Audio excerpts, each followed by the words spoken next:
It's very important to understand that the technique of meditation that I teach, it follows the Zen tradition pretty much. And the Zen tradition of meditation is not for stress reduction. Mindfulness-based stress reduction is the current popular form of practice. And there's nothing wrong with that. Everybody certainly needs that. But that form of practice is limited, and it won't bring about the kind of changes that the traditional form of meditation will bring about. As a psychologist, I'm very interested in helping people to relax and helping people to come out of their misery and helping people to come out of the condition that they're in. And the truth be told, most of humanity is mentally ill. We only hear about the extreme versions of mental illness, people that are psychotic and schizophrenic or bipolar or delusional or paranoid, dysfunctional forms of mental illness. But the truth be told, most of humanity is mentally ill. And what do I mean by that? Well, most of humanity is anxious. Most of humanity is restless. Most of humanity is constantly dealing with confusion and upset and depression. Right now, statistically speaking, for many, many reasons, including the pandemic, there's a mental health crisis. There is more suffering going on now than there has been in a long, long time. And so more people are interested in meditation, and that's a good thing. But it's important to understand what you're doing when you practice meditation, and in order to do that, you have to study the teachings. The teachings that go along with meditation come from the traditions in the East, for the most part. There are more contemporary teachings that exist. Part of the new form of teaching is the brain science, that we know when you practice meditation, your brain changes. Not only does it change, but it changes in very dramatic ways. The structure of the brain changes and the function of the brain changes. And if the brain changes, that's a big deal, because if the brain changes, that's the center of activity for the entire body. That's where the control exists for the functioning of the physiological body. It's where the thought process occurs. And so through practicing meditation, people report that it changes who they are. It changes how they see the world. It changes how they feel. It changes how relaxed they are and how grounded they are. And the most prevalent form of mental illness is called neurosis. And if you look it up, the definition, it's a mild form of mental illness. Neurotic. What does that mean? Well, it's the reason why the ancient traditions used meditation, because the people wanted to come out of a condition in which they found themselves in which they were suffering. And the people who were teaching meditation, the masters of meditation, understood that this suffering was a function of a particular condition that human beings find themselves in. That we're born in this world, you learn to be a separate self. You learn that you have a physical body. You learn that you're a person and a personality. And you're conditioned by your society that you live in, and then the family and the parents that you had. And so because of all that, there's a certain kind of special craziness that comes about by being conditioned by a society that's crazy, and a world that's crazy, and parents that are crazy. And so we pass the sickness along from generation to generation. And in meditation, what we understand is this particular form of neurosis manifests itself in thinking. It manifests itself in thinking. How does it do that? So one of the ways that this thought process creates the neurosis is to have you think things that aren't true. And the most fundamental thinking process that you think that is not true is that you're thinking. The most fundamental mistake that people make in terms of the thinking activity is the idea that you're thinking. And it goes unquestioned, just like the rest of the conditioning goes unquestioned. It goes unquestioned that you're a physical body or that you're a personality. It goes unquestioned because it's such a prevalent form of conditioning that everybody assumes that it's just the nature of reality, that it's real, that it's true.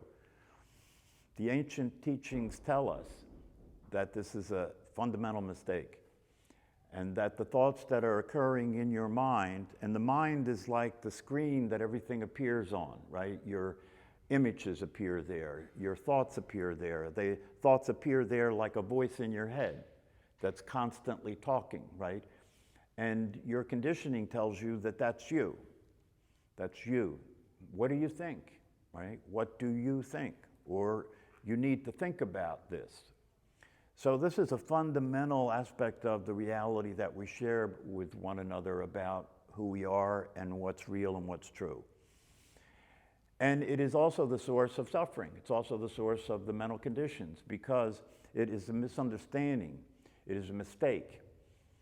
The voice in your head is not you. The voice in your head is the thinking process that's occurring in your head is a process in which the conditioning, and one way to talk about the conditioning is you could say the conditioning is the total accumulation of all information that you've taken on over the years, right? So you have this brain that's been conditioned. It has all this information that you took on in your life ever since you were born.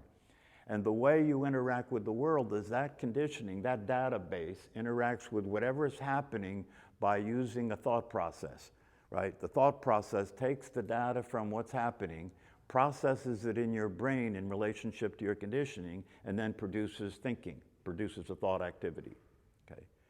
And that thought activity that it produces is neurotic. It's neurotic. That's part of your conditioning. And what do I mean by neurotic? Well, what I mean by neurotic is the way things occur for you as a conditioned human being is that as things are happening, there is an awareness that's always here. That awareness is always the same. It never moves and it never changes. And you find out over time, if you practice these practices and you learn the teachings, you find out that that awareness is actually the authentic self. That awareness is actually what you are. It's called the natural state. So this awareness is there. It never changes. And everything that comes before it is always changing. In the traditions, it's called impermanence. Impermanence. Impermanence means everything is always changing, right? Thoughts are coming and going. Images are coming and going. Everything is constantly changing. It never stays still, right? Your body sensations are constantly changing. Your emotions are constantly changing. So everything is constantly changing. The awareness stays the same at all times. This is important because that which stays the same at all times and never changes is the source of peace. It is the source of well-being. It is the source of satisfaction. It is the source of happiness. When you're identified with what's changing all the time and your personality is changing all the time, when you're identified with that and when you're identified with the world that's changing all the time, you're in an unstable condition, changing all the time. You can never make it stop. You can never control it. It's unpredictable. This is the source of insecurity. This is the source of anxiety, and it becomes the source of depression because hopelessness sets in when you realize how futile it is to try and control that which cannot be controlled. Codename life. Codename life. So, if that awareness, right, was understood to be what you are, and you were experiencing that as your identity, then everything that is coming in front of that awareness would pass freely through that awareness. So the fact that everything is impermanent would no longer be the source of suffering because something is permanent. You are permanent. You don't move. You don't change. The awareness is stable. It's grounded. This is the source of peace and happiness, right? But that's not the experience we're having. We're experiencing ourselves as this personality that's identified with thinking, identified with the emotions, identified with the body, and all that's changing all the time. All that, and we try and control it. We try and keep it from changing, but it fails. And so we get frustrated and we feel hopeless after a while. So what happens that is the source of neurosis is that because we don't know who we are and we identify with the voice in the head, which is the mind, we could call it the mind, we identify with the mind, well, this mind has a particular conditioned way that it operates. And the way it operates is that it attempts to control things. It attempts to stop this flow. When does it want to stop the flow? When good shit's happening, right? When pleasure's there, you know? When you feel calm, when you feel pleasure, when you feel what people call happiness, which is actually not really happiness, it's gratification, when you feel gratified. When that happens, the mind wants to stop it and hold on to it, right? Wants to keep it, right? Or wants to keep it going like that. But it doesn't work. You can't do it. So that's one of the sources of suffering. Another source of suffering is when things happen that you don't like, that are passing through, right? When things happen that you don't like, you have a reaction to it. You want to stop it. You want to control it. You want to push it aside. This is called, in the ancient teachings, grasping and aversion. Trying to hold on, trying to get rid of. So it's a push-pull operation all the time. Push-pull, push-pull, push-pull. Trying to hold on. Never succeeds. And we do all kinds of things to try and control it. You know, we get married to try and control it. You know, we do everything that we can to try and control it. We try and make enough money to feel secure as a way of controlling our experience of insecurity, right? But it doesn't work. So this is the common experience of human beings, right? And so then they're left in a situation, then human beings are left in a situation where the game is on. The game is on in terms of trying to make money so you can buy things to distract yourself from the suffering that you're going through, given the nature of your own mind, or watch enough television to avoid life, right? Or do something, you know, become addicted to something. An addiction is a repetitive pattern of behavior that has life negative consequences. And it's not just alcohol, it's not just drugs. Thinking is probably the worst human addiction. A negative pattern that has life negative consequences that continues to go on, thinking and thinking and thinking. Can't stop it, can't control it, can't get to sleep at night because of it. So meditation, along with these teachings, see, I'm talking about the teachings now, and meditation then becomes a practice that you can use to come out of the craziness, to come out of this condition of being neurotic, so that you can be happier, so that you can have peace of mind, so that you can get along better in life, so that you're not at odds with the world, you're not at odds with your own life. But it takes time and it takes practice, but it requires understanding. You see, the understanding part of it is the part of it that will help motivate you, because it promises you freedom and it promises you everything you've ever really wanted. Now, I don't know anybody that could say that they don't want to be happy, or they don't want to be peaceful, or they don't want to be able to be relaxed in life, or they don't want to be able to be satisfied in life, or they don't want to be able to relate to other people in a workable way to get along. So that's what this is promising, right? This is the promise of meditation. It's the promise of participating in the process in which you're becoming a student of reality, becoming a student of the teachings, learning about what's true, learning about who you are, learning that what you were told was the truth is not the truth. Even though it gets all the agreement, doesn't it? Yeah. The reality that most people consider to be reality is not the reality that is real. It is a delusional understanding of reality that people have.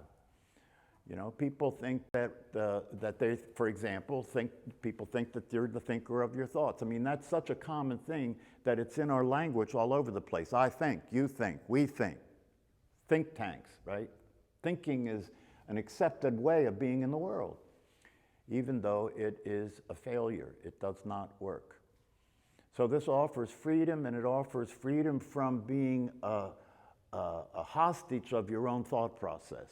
It offers freedom from the conditioning that would otherwise continue to run like a program running in your brain that keeps you at odds with life, that keeps you at odds with yourself, that doesn't allow the possibility of experiencing life the way life actually is.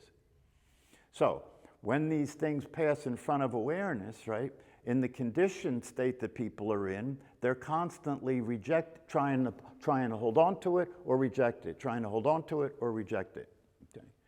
But it can't be controlled, and so it just ends up being a source of suffering. One of my teachers said that the only thing that can be gained from this process of living life this way as a human being is that it fails. That's the only value to be had of it, is to recognize that it fails. And the recognition that it fails is a good recognition because there's an alternative to that. The alternative to that is to understand that that conditioning can be deconditioned and reconditioned. Just like a computer program can be updated, right? The brain needs to be updated. You know, most people are running a program in their brain that got put together when you're about 5 or 6 years old. So we have a lot of adult children in the world, right? Behaving like children, aren't they? I mean, look at human behavior, right? We can't even get along with each other. We can't even share the resources. We can't even take care of, well, we can't even recognize our commonality. We can't even recognize our similarity. We find fault with each other for any reason we can come up with so that we can climb over other people to get to what we want. So we become selfish and greedy, right? This is the human condition. So meditation is a way of practicing going sane, so that these things that are flowing in front of the awareness, right, that through meditation we begin. This is why I said to you when you're practicing, if you have an itch, don't scratch it. Why? Because an itch is one of those things that's passing in front of awareness, right? And the conditioning says, do something about it, right? If you experience some kind of feeling of being uneasy or uncomfortable, the first thing that comes up is do something about it. Stop it, control it, fight it, run from it, right? This is the conditioning operating.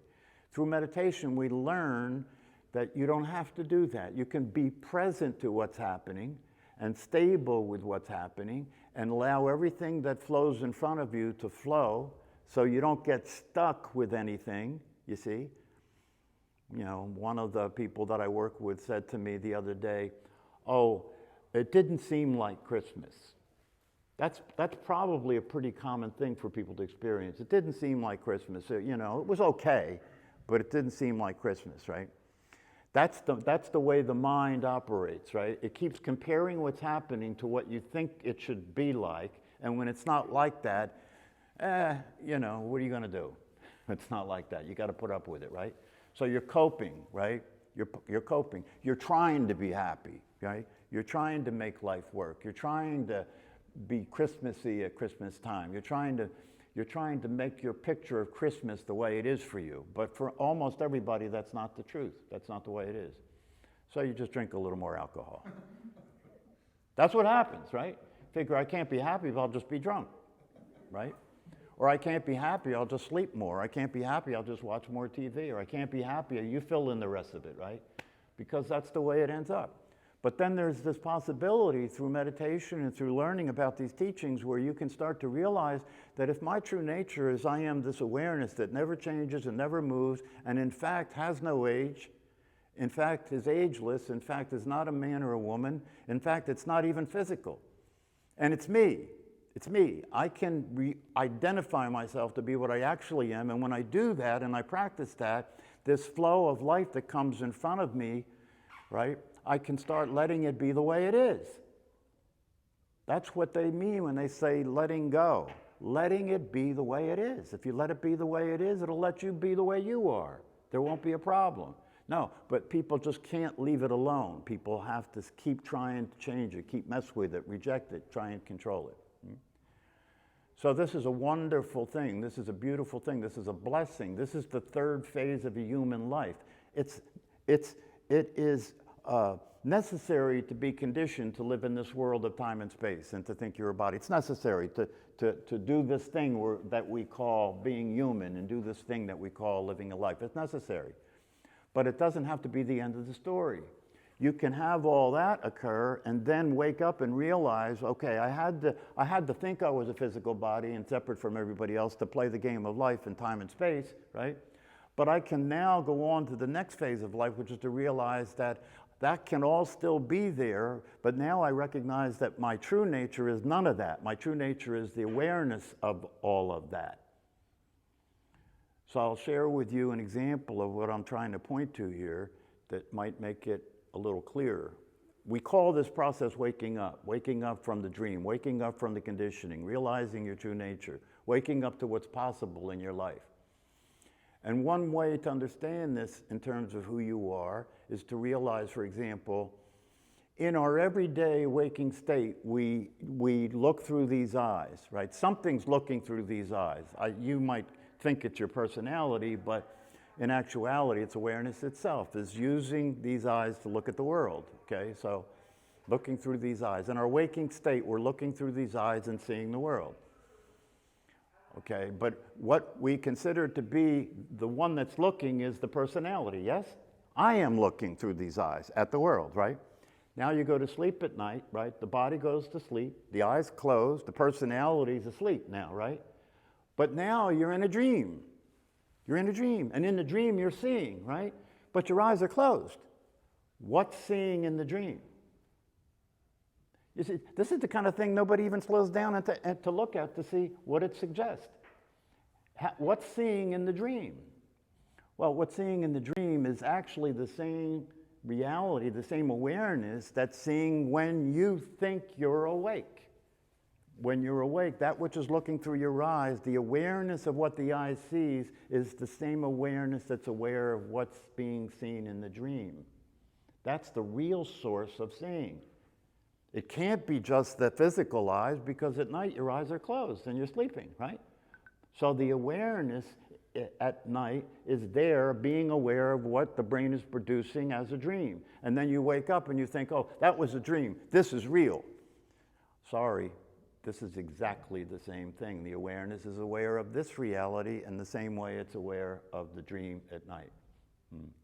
That's why we call this process waking up. Because you're waking up to realize that everything you thought was real is just a dream. It's an appearance. It's the way things appear to you, that's all. It's the brain producing an appearance. And that which is aware of the whole show is stable and real and the truth and what you are. And if you come to know this about yourself and you practice meditation, you can start being able to be in the world this way.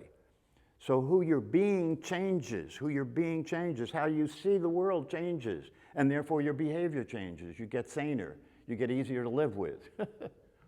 Stop being such an asshole, right? But you can actually do that if you do these practices, instead of just try and do that and fail and then have to get drunk more. So it's a very important thing to understand the purpose and the value of meditation, and it's a very important thing to understand that if you do this consistently, and you study the teachings, and now that includes the brain science, right? You can educate yourself and recondition yourself to be in the world in a way that works, to be able to be in a world and actually experience being happy.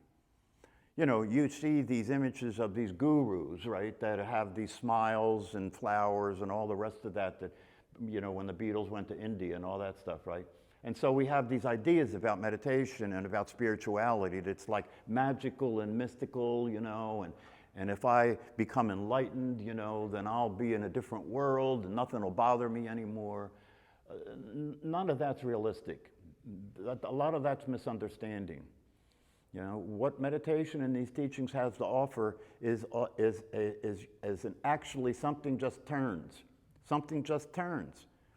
Instead of the idea of being the thinker of your thoughts and being the physical body, you start to wake up to the truth and something just turns. And when that turns, you're experiencing things as they actually are. You're experiencing what you actually are, and you're experiencing what's happening as it actually is. And then things start to get easier.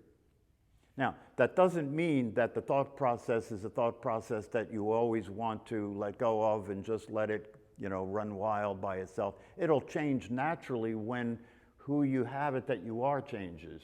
The thinking process will change.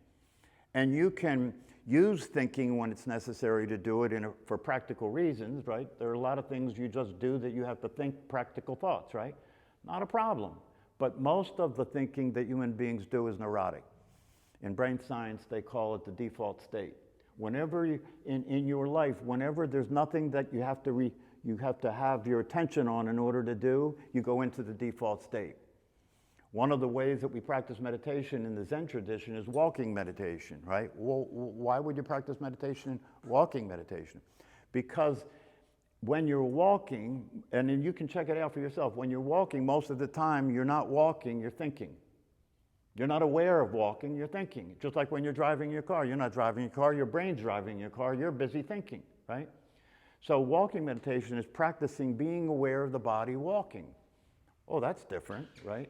Usually I'm somewhere else, right? In the past or the future when I'm walking and going places. Yeah, so this practice and these teachings are about getting present. What's that mean? Being available for what's actually happening.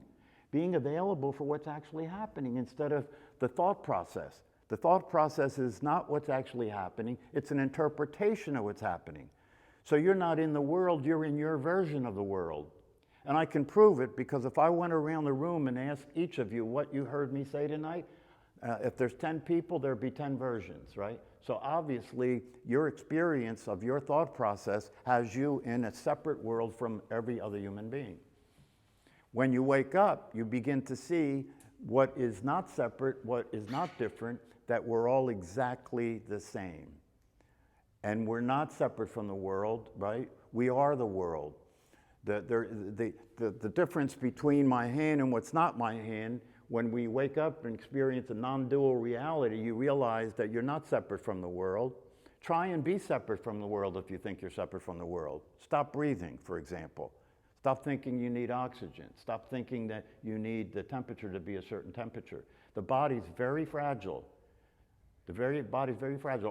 All that has to happen is the comfortable, necessary conditions for the body to survive. That doesn't have to change much before you're in trouble, right? Mm-hmm. If the temperature just goes a bit out of control and stays there, everybody's in big trouble, okay? So that's how vulnerable this body is. But the awareness that's aware of this body is invincible. Invincible. What a promise.